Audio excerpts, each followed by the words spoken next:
It should have been him. He should have died, not Marshall or Sky. They were in love. They were good pups. They had a whole life ahead of them. He was a jealous murderer who led his closest friends to their doom. All because of a stupid monkey's dead paw. Unlike last time, he didn't leave his pup house for anything. Ryder had to force his food and water into the pup house as Chase spent his time crying. He didn't care about his well-being. He was already broken enough as it was. All he could see was Sky's blissful smile as she swung side to side on the tree branch. It had been days since then. He didn't know what happened to the others, nor did he care. He didn't think about the funeral or the wake or the aftermath. He just wanted to lay there, suffer his guilt, and slowly wait to die. The monkey's paw was there by the corner, 3 of its 5 fingers folded as it mocked him just by sitting there. He had tried to tear it apart, set it on fire, and even threw it away again and again. But each time he did, it just reappeared without him noticing. He hated it, and he was really starting to hate magic. It still had 2 thumbs ready to fold, waiting to be used. But that's what you want, isn't it? You want me to use you. You want me to make others suffer. You want me to suffer? Is that it? Well, I'm not gonna. You hear me? I'm not gonna. I'll... There was only one way out. End it. Finish it all. Take his own life. Let the peaceful embrace of death free him from this curse. It didn't matter who was hurt anymore. He ruined his family beyond repair. What was one more death? So why aren't I doing it? He had been telling himself this for days. All it would take was one simple slip off the cliff. One swipe of a knife across his throat. Yet he still hesitated. Coward! Coward! There was a knock on his pup house door. Chase ignored it as he just lay there, staring at the wall, hoping they would just go away. It still continued as Chase grumbled and tried to cover his ears with his paws. "Go away!" The knocking continued. "I said go away!" It stopped, but then the door opened, much to Chase's annoyance, as he slowly turned around and saw Rocky staring at him with narrowed eyes. "I half expected to see you dead in here." "Sorry to disappoint. Leave and maybe you'll get your wish in a few days," grumbled Chase, turning to his side. "You're acting pathetic," Rocky muttered, shaking his head as he sat down sighing. "You missed the funeral." "I didn't want to go," muttered Chase. "She was your friend, Chase. And yet I couldn't save her. I can't save anyone." Rocky muttered something under his breath, but Chase didn't bother trying to listen in. "Look, I get it. Really, I do." Chase slowly turned around to face him. "You think you're the only one who suffered from this? Zuma and Rubble are gone, Chase." Gone?" asked Chase, standing up in shock. What do you mean?" "They're traumatized. Ryder took them to a mental hospital," sighed Rocky, lowering his head. "There's even talk of animal care getting involved and having us being removed from Ryder's care because of all that's happened. They think he's an unfit owner." "That's bullshit!" shouted Chase, stomping his paw. "Ryder's been the best owner in the entire world. He loves us. We love him." "Well, they think 2 dead pups, 1 from suicide and 2 more in fragile mental states, are proof enough that he isn't. Everest is okay since Jake is our owner, but we're not going to be so lucky. We'll be sent to separate homes. The Paw Patrol is finished," muttered Rocky, tears in his eyes. "No," whispered Chase, whimpering. He didn't care about his own fate anymore, but he did care about the others. Who will Ryder have left? His parents are gone.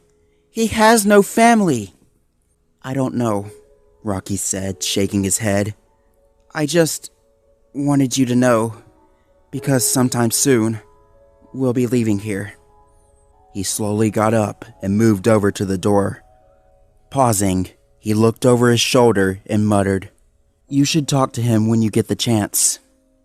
Chase didn't say anything. He just stood there in silence as Rocky left.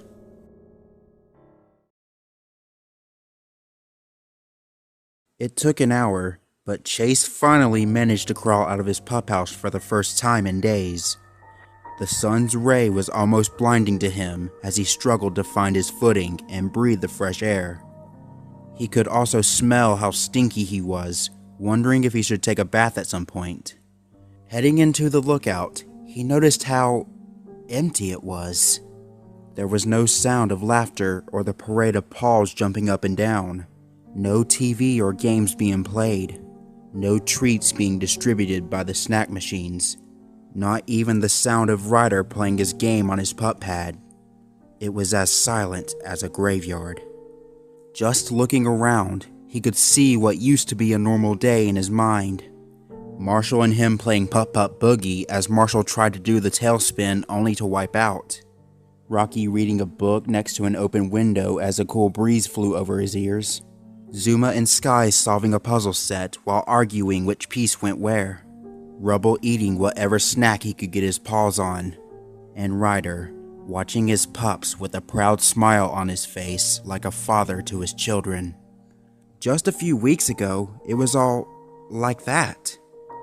Now it was all gone. His friends were dead, traumatized, or were about to be taken away. His family was broken. Their team was scattered. It made Chase wish this all went away, even with the monkey's paw in his paws. Closing his eyes, he made his way to the elevator and pressed the up button. The town of Adventure Bay was before him as the elevator slowly rose up. Pressing a paw on the glass, he wondered if he would still be here when animal care came for him and Rocky.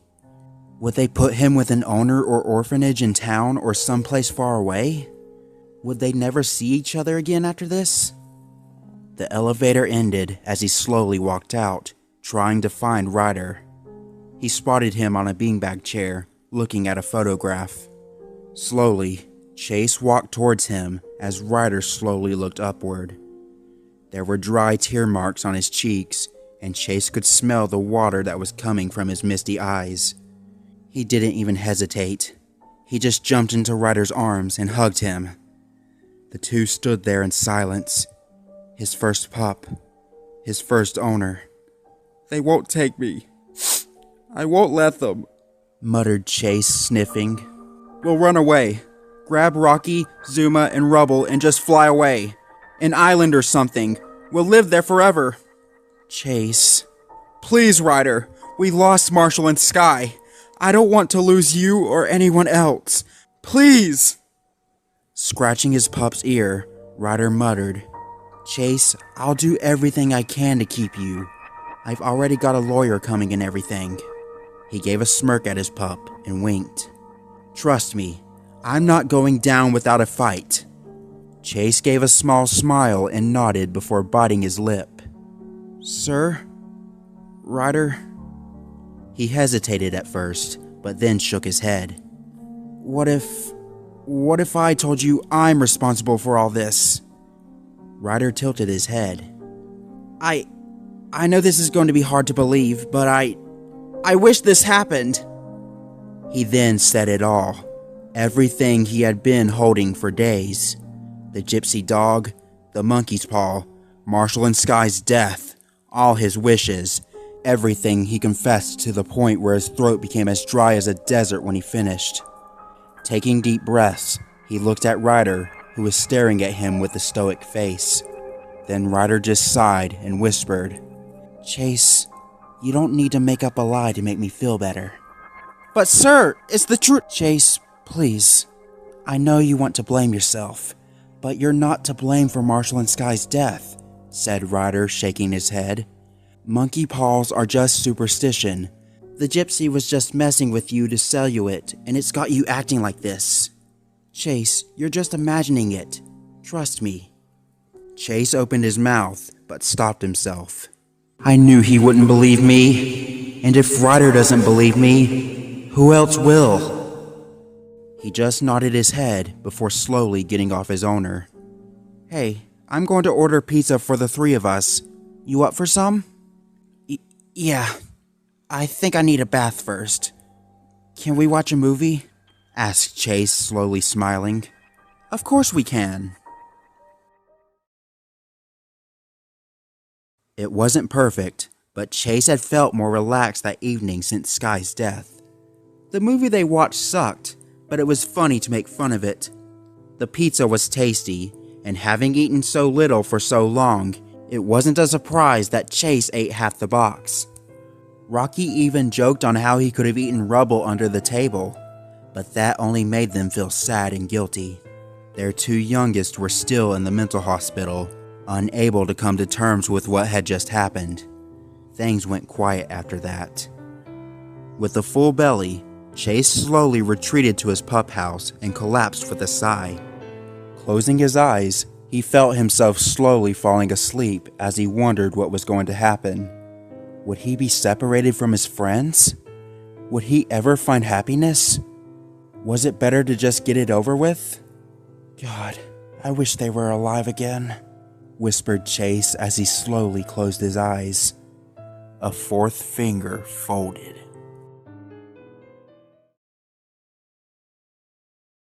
Many miles away in a cemetery, there were two gravestones. One holding the bravest fire pup Adventure Bay had known, and the other the most daring air pup they had known. The two of them had been buried side by side to rest in eternity. Both graves were covered with flowers, some fresh, some days old, all from those who loved them as heroes and icons of their town. They had remained undisturbed for so long, it was almost like staring at a photo that was still for all to come.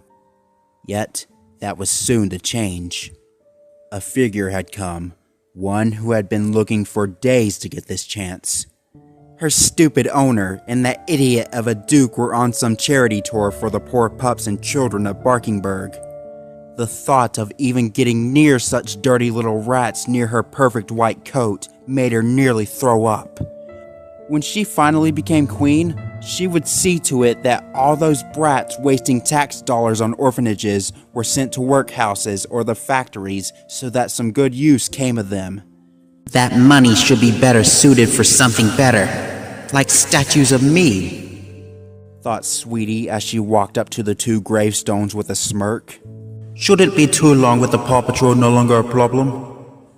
When she heard about Marshall and later Sky being dead, she pretended to be sad just like everyone was. Her owner even held a day of remembrance twice and personally went to the funerals herself. Sweetie was forced to go, but she only pretended to look sad and regretful. In truth, she wanted to find that snake and kiss it for doing this. Two of her biggest problems were dead and gone, just how she was hoping for. Sure, she never outright tried to kill the Paw Patrol, as tempting as it was, but she wasn't going to ignore a gift in a horse's mouth. Sweetie never believed in a god, but there must have been one to bless her with such luck. And with the rumors of the Paw Patrol ending after Sky's suicide, well, it might as well have been Christmas. Of course, there was a different reason she was here. As much as she enjoyed whispering insults to both corpses at their respective wakes, she wanted to do something nasty to these two. They had stopped her time and time again from taking over the crown, and it was high time she put these two in their place, even if they were dead. Good thing she drank a lot of water on her flight to here. Lowering her rump over Sky's grave, she sighed in relief as she began to mark her territory on the tombstone. That's right, bitch. You're mine even in death.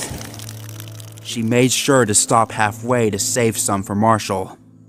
Humming herself the Paw Patrol's famous catch song in a funeral march tone, she failed to notice that some of the dirt over Marshall's gravestone was moving. Sweetie was ignorant of this, however, as she moved to lower her rump to spray her urine.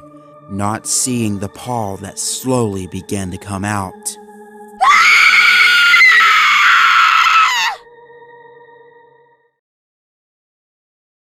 Hero pup graves defiled. Royal pet found dead at scene. Last night, Mr. and Mrs. Ling were going to visit the grave of their son who died in the Iraq War when they saw that the graves of our beloved lost heroes, Marshall and Sky of the Paw Patrol, had been opened, their coffins smashed. Lying there, torn from limb to limb, were the remains of one royal pet, Sweetie of Barkingburg.